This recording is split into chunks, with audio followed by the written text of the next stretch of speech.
పోతే 10,000 మామూలుగా సగం డ్యామేజ్ అయితే 5,000 ఇట్లా ఇచ్చేవాళ్ళు హైయెస్ట్. తర్వాత కాలంలో 30,000 40,000 అన్నారు, 50,000 అన్నారు. అట్లా నడిచినవి ఉన్నాయి. మిగతా వాళ్ళ సగం డ్యామేజ్ అయినటువంటి వాళ్ళకి తక్కువ ఉంటుంది అట్లా అన్ని ఇచ్చేవాళ్ళు. ఇప్పుడు ఇది అట్లా అనడానికి లేదు. ఇప్పుడు ఈ పాకలు ఉండే ఏరియా కాదు ఇవన్నీ.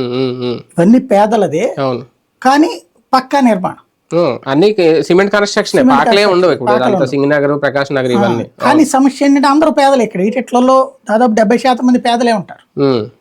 ఈ సింగిల్ ఫ్లోర్డ్ హౌసెస్ అన్నమాట, గవర్నమెంట్ ఫ్రీగా ఇచ్చిన హౌసెస్, చిన్న చిన్న, అది కూడా 60 గజాలు. ఇప్పుడు వాళ్ళకి సామాన్లన్నీ పోయిన తర్వాత దాని పరిస్థితి ఏంటి అన్నది కదా భరోసా.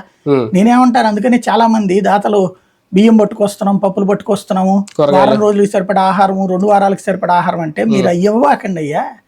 ఎలాగో ప్రభుత్వం 10 కిలోలు ఇస్తుంది, ఇవన్నీ ఇస్తుంది, ఇది ఒక లెక్క వస్తుంది. అందరూ లేదా కొంతమంది ఇస్తున్నారా, ఇవ్వండి. దాంతో పాటుగా ఇవ్వగలిగితే స్టీల్ సామాన్లు తెచ్చేయండి, గ్యాస్ పొయ్యలు తెచ్చేయండి. ఎందుకంటే చాలా మంది పొయ్యిలన్నీ కూడా పోయినాయి ఇప్పుడు, దాంట్లో పనికిరావు. కాబట్టి అవి తెచ్చేయండి. అట్లాంటి అవసరాలు తెచ్చేయండి. లేదా బట్టలు తెచ్చేయండి కొంచెం. ఎలాంటివి, ఇప్పుడు లాంగ్ షార్ట్ లాంటివి, టీ షర్ట్ లాంటివి, అట్లాంటివి తెచ్చేయండి. లేడీస్ కి శారీస్ అంటే